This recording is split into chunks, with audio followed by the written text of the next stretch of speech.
Bon les gars, retour sur le combat de Manon Fiorot contre Valentina Shevchenko. Malheureusement, c'est pas le résultat escompté. Défaite de Manon Fiorot par décision unanime 49-48, 49-48, 49-48. Il y a donc eu un round d'écart entre Manon Fiorot et Valentina Shevchenko. Les juges n'étaient pas d'accord sur quel round exact il y a eu en faveur de l'une et l'autre des combattantes. Manon qui démarre le combat d'une manière catastrophique, vraiment elle se faisait contrer à souhait par Valentina Shevchenko, mais heureusement très bien recadré par son entraîneur Aldric Cassata. Et ensuite le combat a été bien plus équilibré entre les deux femmes, et c'est pour ça qu'on peut vraiment nourrir, pardon, 48-47, 48-47, 48-47, j'ai dit 49-48, je suis un ouf. Et ensuite bien plus équilibré entre elles deux, donc 3 rounds à 2 en faveur de Valentina Shevchenko, donc victoire logique pour moi, il n'y a pas du tout de vol, vraiment pour moi, c'est Valentina qui remporte le combat. Des regrets forcément quand c'est aussi serré.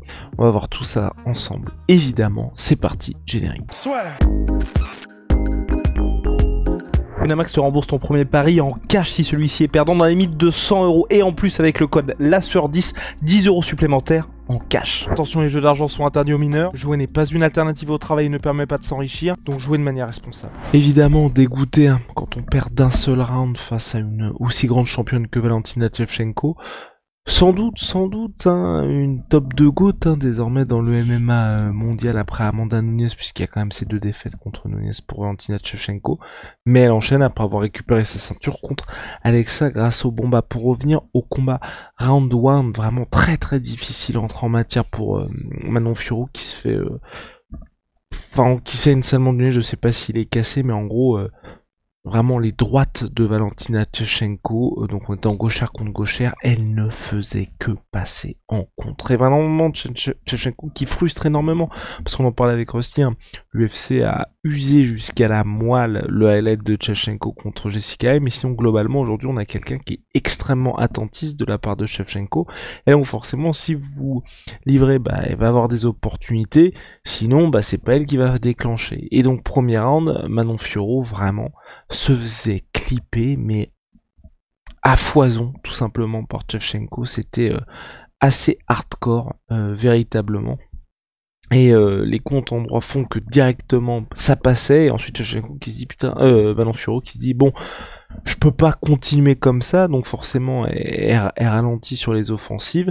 On voit quand même directement la puissance physique de Manon Fiorot, alors que Valentina Shevchenko tentait un changement de niveau, donc qui permet vraiment de pour la championne de se rendre compte du danger physique que présente Manon Fiorot. Mais c'est vrai aussi qu'on peut se dire que du côté de Shevchenko, qui fait chanceler un peu Manon Fiorot dans ce premier round, elle aurait pu accélérer, mais elle ne le fait pas.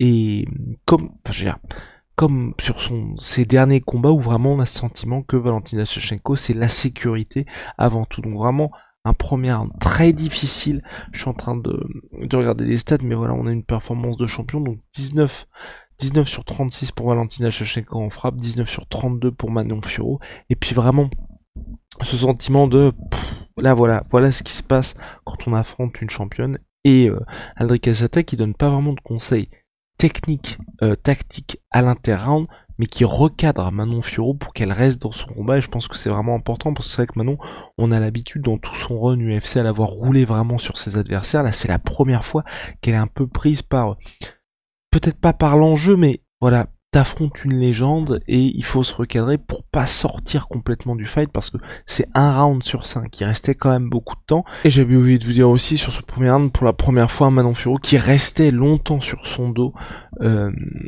suite à une phase de grappling avec Valentina Shevchenko. Et bon, ok, il y a le contrôle en faveur de la Valentina Shevchenko, mais pas de dégâts causés outre mesure à part ça. Et donc à part le nez qui était vraiment touché, qui restera touché tout au long du combat, il n'y a rien qui avait changé à ce niveau-là. Donc on enchaîne avec le deuxième round, où on a cette fois-ci Manon Fiorot qui donc toujours tente en lutte, Valentina Shevchenko qui propose une belle défense, et Manon Fiorot qui de son côté aussi montre à la championne que ce sera compliqué de l'amener au sol.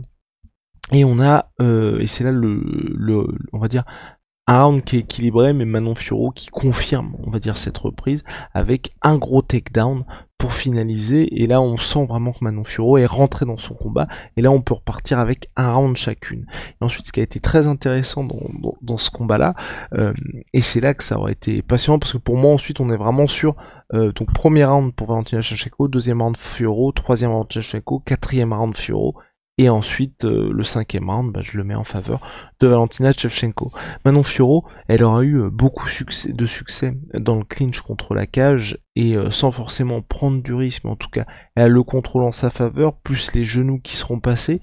Et du côté de Valentina Shevchenko, c'est vrai que s'il y a eu moins d'activité, les contres restaient dangereux tout au long du combat.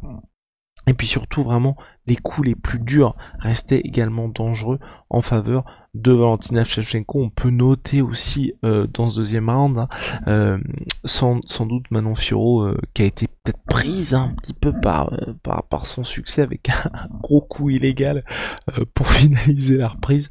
Ça aurait pu être désastreux si ça avait touché Valentina Shevchenko. Heureusement. Ouais. Les gars, je suis éclaté, pardon. Heureusement, Valentina Shevchenko s'est protégée. Les gars, je suis un ouf, je vous raconte n'importe quoi. Faut que je revoie mes compteurs moi de round. Parce que clairement, donc on a le premier round qui est en faveur de Valentina Shevchenko.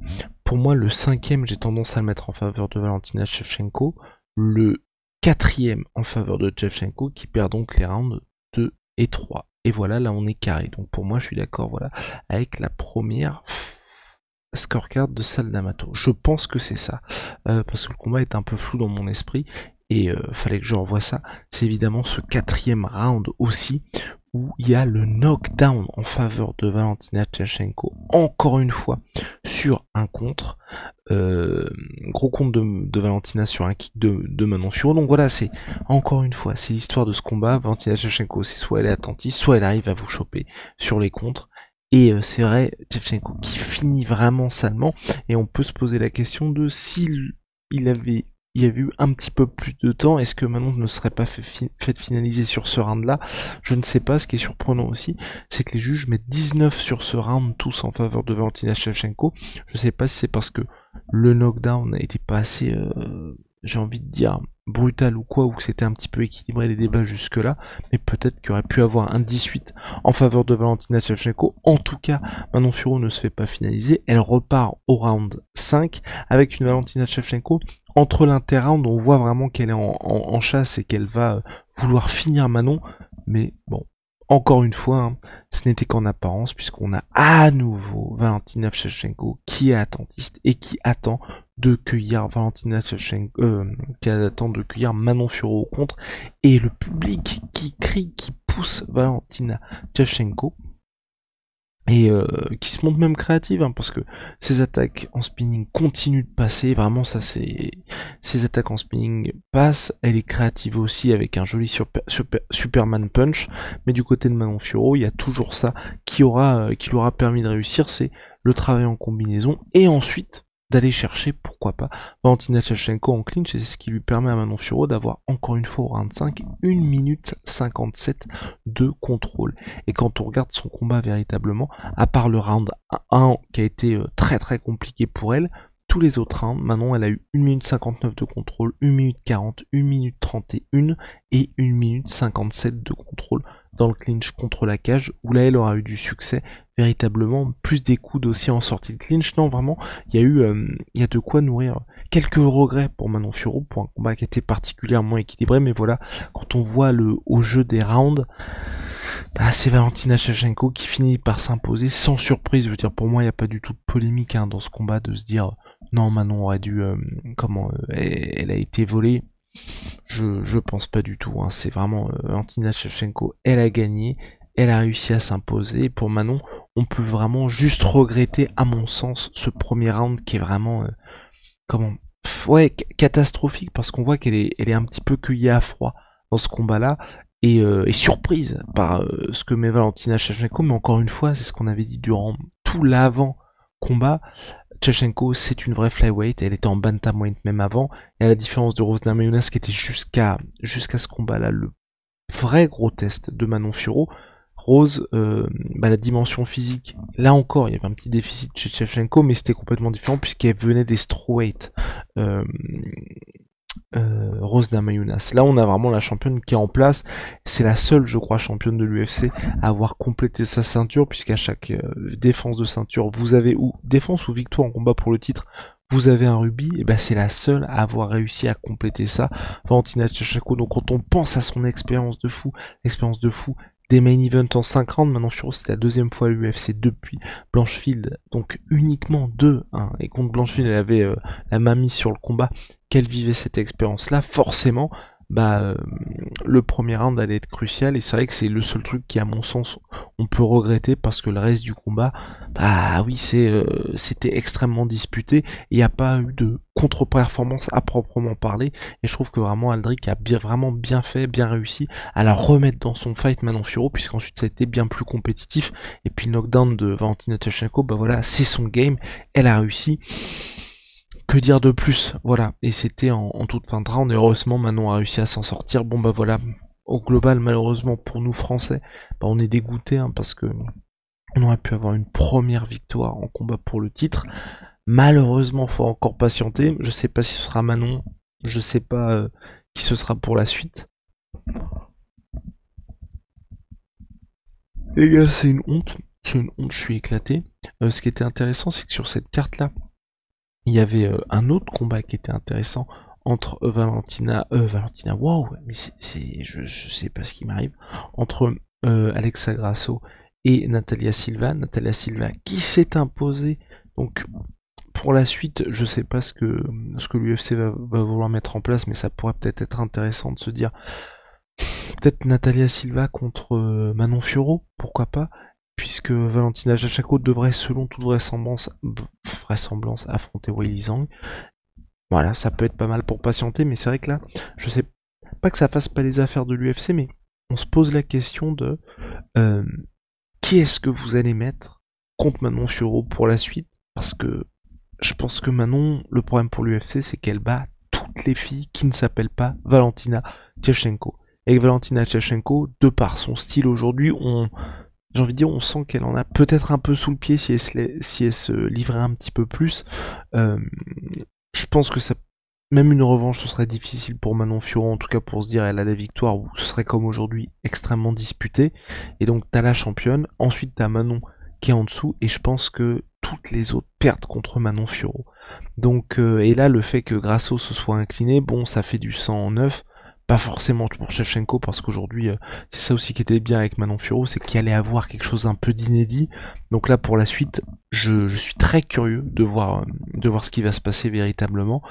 Voilà, le super fight Weili Zhang contre Valentina Shevchenko, et Manon Fiorot qui continue de casser du contender. On a un petit peu ce run là de championne bis, mais en tout cas elle a pu voir ce que ça donnait face à Shevchenko. Ce qui est intéressant aussi en termes d'expérience, c'est pour ça qu'une revanche serait intéressante, c'est que c'est la seule Shevchenko qui propose, à mon sens, ce package là dans cette division flyweight, avec l'athlétisme en plus, où elle a du répondant par rapport à Manon qui est énorme en comparaison avec toutes les autres filles de cette catégorie, et là c'est elle qui présente vraiment ça, Valentina Shevchenko, qui peut un peu la regarder droit dans les yeux, et encore, hein, on a vu que physiquement ça pouvait être compliqué pour Shevchenko. Donc voilà, ça se poursuit malheureusement, première défaite à l'UFC pour Manon Fiorot.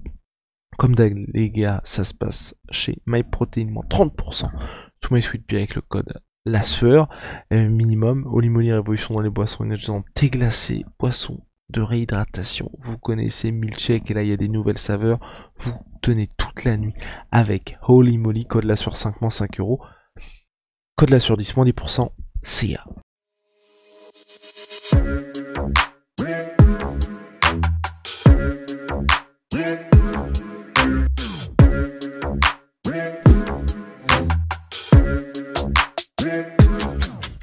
I'm fucking coming for you!